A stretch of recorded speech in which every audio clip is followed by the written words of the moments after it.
1992 सालामध्ये अस्तित्वात आलेल्या नाशिक महानगरपालिकेच्या 17व्या महापौर पदावर अखेर प्रभाग 7 मधून भाजपच्या हिमगौरी आहेर यांची बिनविरोध निवड जवळपास निश्चित आहे। नाशिक महानगरपालिकेत 72 नगरसेवकांचे संख्याबळ घेऊन भाजप क्रमांक 1 चा पक्ष ठरलाय। त्यामुळे भारतीय जनता पक्षाचा महापौर निश्चित असला तरीही महापौर पद हे सर्वसाधारण महिला प्रवर्गासाठी आरक्षित झाल्याने या पदावर नेमकी कोणाची वर्णी लागते याकडे नाशिककरांचं लक्ष लागलं होतं। अखेर प्रदेश कार्यालयातून प्राप्त झालेल्या पत्रानुसार प्रभाग 7 मधून दुसऱ्यांदा निवडून आलेल्या स्थायी समितीच्या माजी सभापती हिमगौरी आहेर आडके यांचं नाव निश्चित झालंय। महापौर पदासाठी उमेदवारी अर्ज भरण्याची मुदत 3 फेब्रुवारी होती।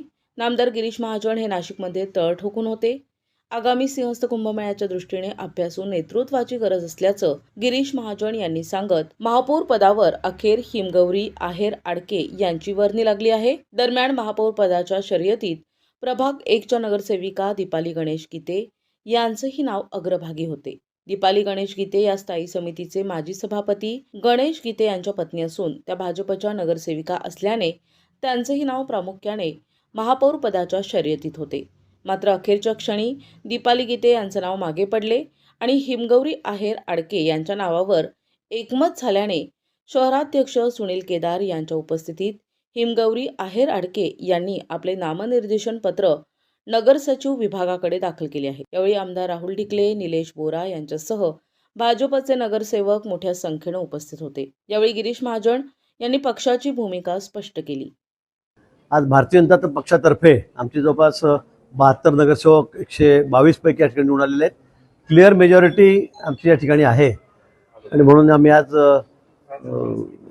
4 नावं वरती पाठवले होते प्रदेशाकडे, मान्य अध्यक्षांकडे, मान्य देवेंद्रजींशी बोलणं सुरू होतं आणि सगळ्या शेवटी अंती वरतून निर्णय आलेला आहे। त्या संदर्भामध्ये उपमहापौर म्हणून मच्छिंद्र बाळासाहेब सानप यांचा फॉर्म आम्ही भरलेला आहे आणि महापौर म्हणून या ठिकाणी हिमगौरी बाळासाहेब आहेर आडके यांचं नाव निश्चित झालेलं आहे आणि त्यांचा फॉर्म आम्ही आता भरायला सर्व नगरसेवकांनी पाठवलेले आहेत।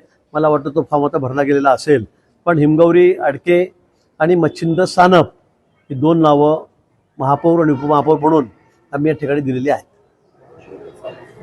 काय क्रायटेरिया लावणार आपण हे नाव? क्रायटेरिया काय राहतो?